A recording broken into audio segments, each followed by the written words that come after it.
Let me know when you're ready for the first question. All right, thanks everybody. My name is Frank Lake. I'm a research ecologist with the Forest Service and the Pacific Southwest Research Station. And as a local science lead for one of our large landscape projects, I would like to have your perspective.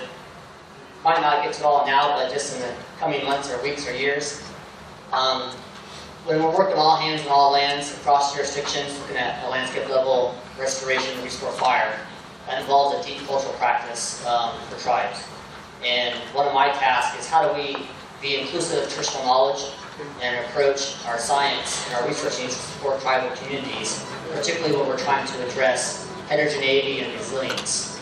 And often we think about that from an ecological perspective, but closely tied to that is the cultural traditions. And so if you could address how we might think about addressing heterogeneity and resilience of our tribal communities in landscape restoration projects. Thank you.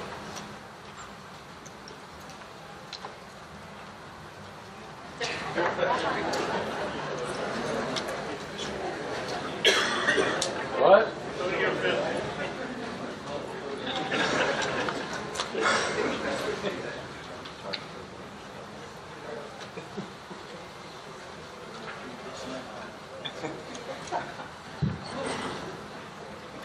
Better? Does that work? There we go.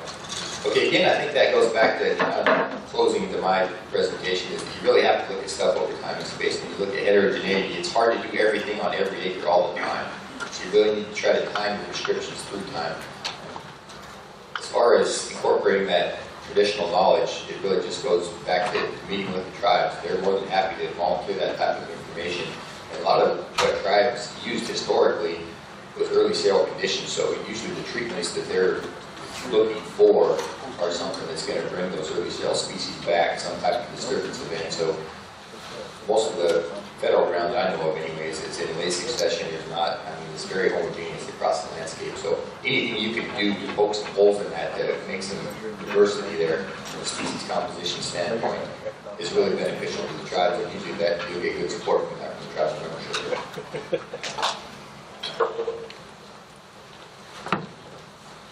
Is this working? All right. You know, it's different on different areas I've seen, different parts of the country, and the lesson, one of the surprising lessons I learned in TFPA was listening to some of the Northern California tribes, in your part of the woods, Frank, and how many options they had to use fire. Fire was a very valuable tool, and I think that'll add some of that heterogeneity if you're looking in some of those landscapes. Bill Tripp, talk to him. They don't have timber harvesting as an outlet there. They do a little mechanical field treatments, but mostly they're planning to do massive landscape fire. So I think fire is a good tool in some areas. And as Cody was talking earlier, maybe it's a good tool there for the end growth comes back too fast. Maybe a little more fire on the ground in Indian country would help, maintain some of those values that we don't even think about.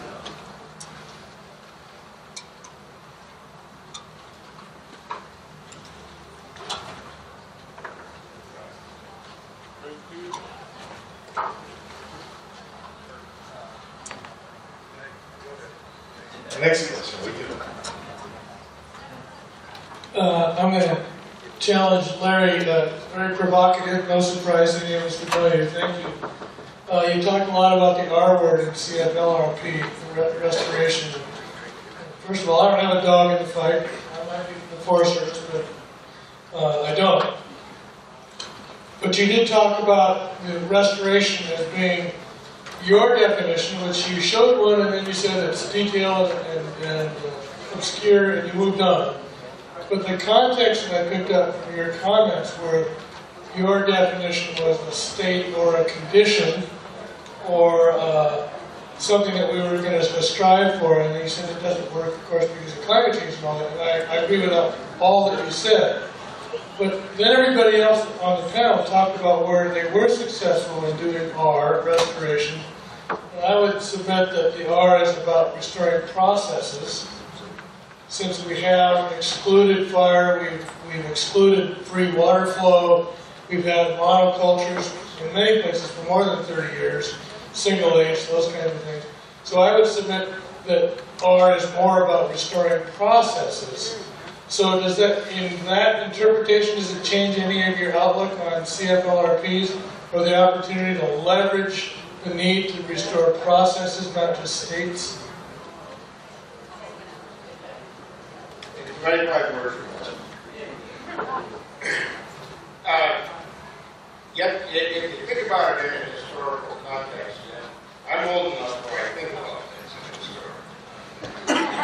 And what I have seen in the Forest Service over many decades is about every 5 years they got to come up with a new set of buzzwords to convince the public that they are doing things that are valuable.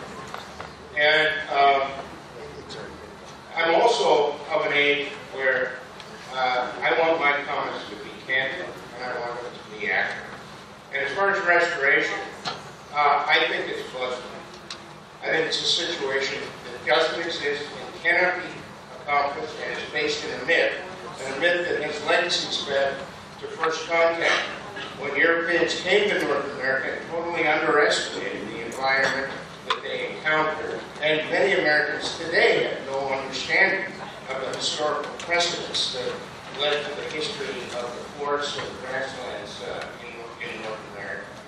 Matter of fact, even those of us that are scientists can only really speculate about what life in this region might have been like 5,000 or 10,000 years ago. That's one part of it. The second part of it is, which point in history might we want to restore? Which picture postcard? Would it be 2,000 years ago? Would it be 5,000 years ago? Would it be 10,000 years ago when there were glaciers? It's an arbitrary notion based in an ideal that has Christian origins and has root in misunderstanding of the landscape of the first encounter. That's my opinion.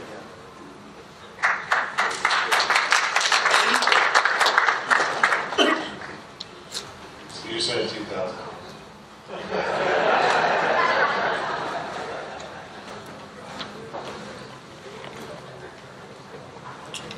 Anybody else?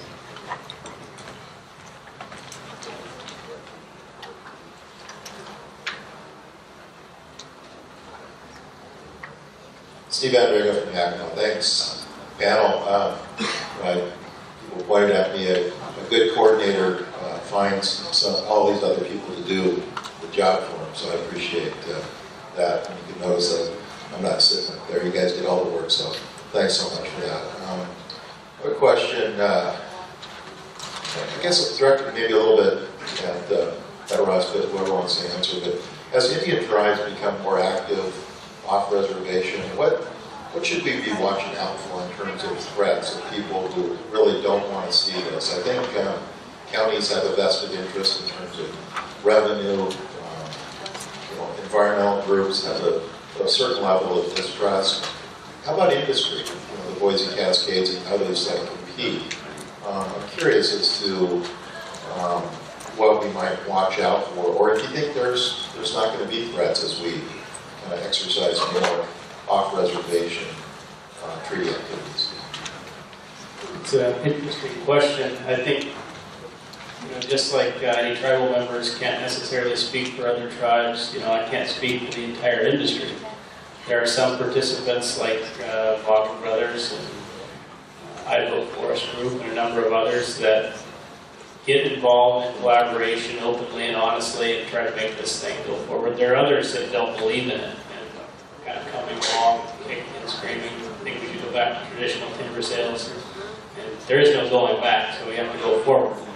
But to your question about pitfalls maybe that tribes will be looking at off the reservation and TFPA types projects and collaboration, I think about it in terms of interests instead of positions. I think that's how we develop some success and some trust dealing with kind of the odd bedfellows, if you will, when you go in to try to get something done. You don't expect to work with some of the environmental companies that used to use your name in vain in the paper, different things like that.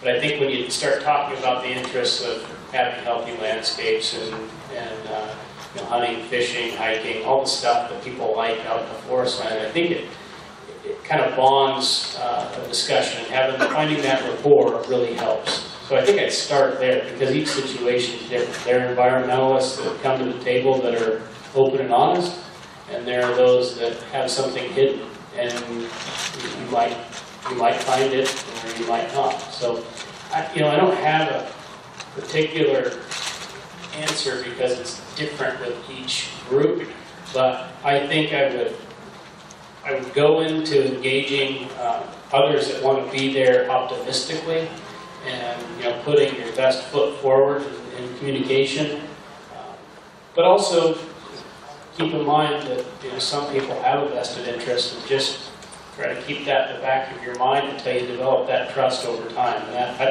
And trust is a tricky thing. How do you develop it? How long does it take? And it took us some time with some of the conservation groups that we work with, but I think ultimately we've got it to a certain degree. So you have to walk before you run. There's no shortcut to this. It's not like you can take what the Northeast Washington Forestry Coalition's done in 12 years and learn from it and get 10 years in right away. So it's unique each place. This brings up a very important point talking about, and that is what is the timber industry. And the timber industry includes companies like Logging Brothers that are manufacturing. Timber industry also includes, and to a greater extent in modern days, TIMOs and REITs, which are no longer vertically integrated, have no interest in processing capability. And TIMOs and REITs don't want federal timber on the market. Processors certainly would like federal timber on the market. So the timber industry is not homogeneous, not by any stretch of the imagination. And then one other point that I would add, which goes along with Anchor Forest, is that in order for the timber industry to be fully functional in a stewardship context, it has to be diverse, just like ecosystems need to be diverse. And that means that you have to have a paper mill, you have to have a sawmill, hopefully a bioenergy plant, and then amongst the sawmills you need small diameter capability, you need large diameter capability, and you need the ability to address different species mixes. Without all those tools, you'll be handicapped in your ability to practice stewardship. And that's one of the, getting back to Colin's point about restoration, that to me is one of the insidious elements of restoration as a buzzword, is it focuses on timber as a byproduct, and not just timber, but only small diameter timber. It's a huge mistake. I want to comment on this because I think it's an important conversation. When you look at the federal agencies, you see, because it's not just timber industry, I think you see what the Forest Service is, half of their budget now goes to fire suppression. And so where are the national priorities going for budget? And now you have an industry, a fire industry, instead of people looking at trying to keep fire from becoming devastating and destructive for the resources of the land. That, in my own mind, is something I'm questioning and concerned about, because they're funding you to shut them off out of Forest Service from doing projects into suppression to pay for the fires of the year.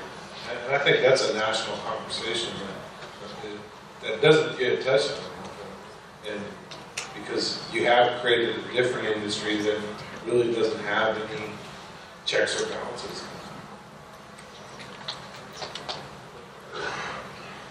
It's hard to believe that I would agree with Mason, but I actually do. And it's astounding he doesn't remember what forests looked like 5,000 years ago. Because I do. Larry is right about several things here. And as I mentioned this morning, we're doing this whole series of Q&A interviews on our website that deal with, I would just say that the cast of characters that's currently involved in forest collaboration underway in the state of Idaho as well as in northeast Washington. I can tell you that there's a guy who spent the last 53 years of his life writing. This is a hell of a story. It's one of the most interesting stories. It has a forestry hook to it, if you will, that I've ever encountered. Where is it headed? I don't know. I do agree with what Larry says about the use of the word restoration. We can't turn the clock back and forth. If we want to go forward, we want to go forward. Everybody in the room here, I think, understands that. And I'm not sure why the word restoration is being used by so many people. They're not everyone. There are actually people we've talked to who hate the word collaboration because they think it's kind of meaningless. But pay attention to what's going on in this series. We're putting up one interview a week right now, and we're going to start putting up 2. We are going to include the Paul Wilson in this, and we are going to include the Afghans in this, and we're going to try to expand this conversation, and for no other reason than to see where it leads. I share some of Lori's skepticism about this. Not all of it, but some of it. But on the other hand, nearly everybody I've interviewed to this point would agree with many of the things that Larry says about the inefficiency of the process, about how costly it is, and about how long it takes to get anything done. Be that as it may, they all sit there and try to get something done and hope that something better will happen later on. I don't think anybody knows what that something better is, but everybody that I've talked to senses that this is pretty grand and that it's probably the best thing that's happened to any of them in their professional lives. So we'll see. I don't know. I truly do not know. But it beats the hell out of fighting each other in court. Nobody wins it. So I think we have to try to find out, figure out where this leads. The collaborative story that Jerry Morishima has had on his lips for 10 years, I guess, that I know of, is a story that's finally beginning to get some legs. So, we'll see. I don't know, but we'll see what goes.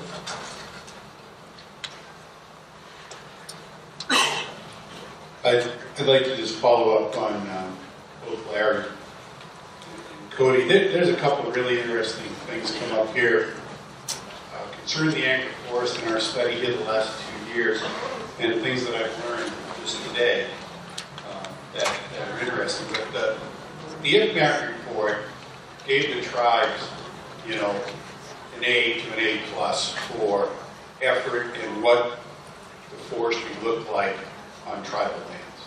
And the tribes do have a vision. They've been doing it forever, and they understand what they want on the ground. So Steve, going to your question, what can be concerned with going into the collaborative process is that, the whole restoration word, I get that, and I guess it makes people feel comfortable that you go out and do something and you call it restoration.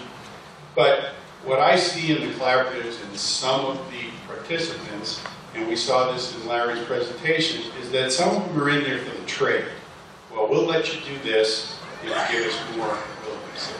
Well, we'll let you do this and put more lynx habitat. And I don't believe that fits the tribe's long-term sustainability goals in managing the forest. The other thing that Russ said that I thought was very important was to not become a member of the collaboratives. And I think, that's spot on. The tribes, you know what you want it to look like, you know what it should look like, and you've been already doing it. And so to be a member, I think, would not add any value. And to be a partner will have to be a careful partnership because, that trust and that level of really why people are going to let it happen, you really need to trust that they feel the same way in the long-term sustainability, biodiversity across the landscape for the right reasons. And sometimes I feel some folks in the collaboratives are not there for the right reasons. The other thing I heard is the co-management that Bill talked about. I think the tribes really seriously need to think about, we're at this level here where we are beating collaboration and collaborative into the ground. I mean, it's the way things are happening. It may not be the best, but we are seeing some movement. We are seeing some opportunity to manage federal land. But maybe the co-management option needs a little more attention, because I think that's the next level now. And I'm not so sure you're not going to get the same concerns, issues with the co-management issue as you're going to have if the tribes partner in the collaborative issue. It's kind of what we're seeing as we go through the forest study. So anyways, I just wanted to bring those together, because we brought together some really, really good points. I would just like to add a little bit to what Vinny was saying. I think that one of the things that we have to look at is the scale at which we have to treat the land. The forests of the United States are in such poor condition. We're talking about millions of acres here that need to be treated. We're talking about land allocations that impose certain kinds of restrictions on our ability to care for the land. I have some doubts about collaboratives and the amount and pace of treatment that can actually result in that. That's been proven, been pretty minor. If tribes are going to be able to make a difference on the landscape at the scale and in the time frame that's going to be necessary, some other means has to be found. So if you go back to the characteristics that make tribes an important potential player in changing the way in which our forests are managed, you start with tribes are political sovereigns. And as political sovereigns, the United States has certain obligations to them, but tribes have certain rights as sovereigns. They have, along with the United States and other governments, what's called the shared public trust doctrine, which means that no single entity has the right to destroy the resources that belong to everyone. The public trust doctrine and co-management, reserve rights, those kinds of things can come into play in terms of trying to force the dynamics that are going to cause the change to happen and to cause the land to be cared for.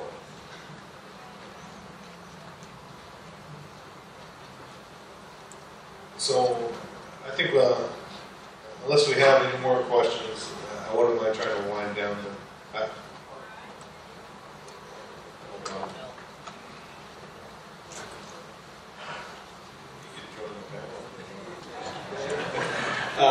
Name is Bobby Bruno, General Manager, Natural Resources for Federated Tribes of Warm Springs. So, been very carefully listening to your comments on here tonight. And we don't have a question for you, but I do have a comment about. You talked about the public trust doctrine. Well, there's actually two doctrines. There's a tribal trust doctrine, which is the first obligation the federal government has to tribes. And number two is public trust doctrine. So, as you're talking about collaborations and that process that's going on at this point, we're involved in with 7 different forest organizations, with several different collaborations that we're getting involved with. It's good that the Forest Service is trying to do something. The concern is for the tribes, as you enter into that process, is getting watered down and diluted. Your voice. So, as tribes, we're constantly reminding the agencies they have trust responsibility to the tribes under the tribal trust. So, I can't remember one that, I guess he left, about don't be a member of collaborative. We've been resisting that, but we've been participating and seeing what's happening. So we like to see ourselves as co-managers on those resources that are important to our tribes. So anyway, just some thoughts, just a comment. There's a lot happening right now with these tribes. Thank you. Thanks, Frank.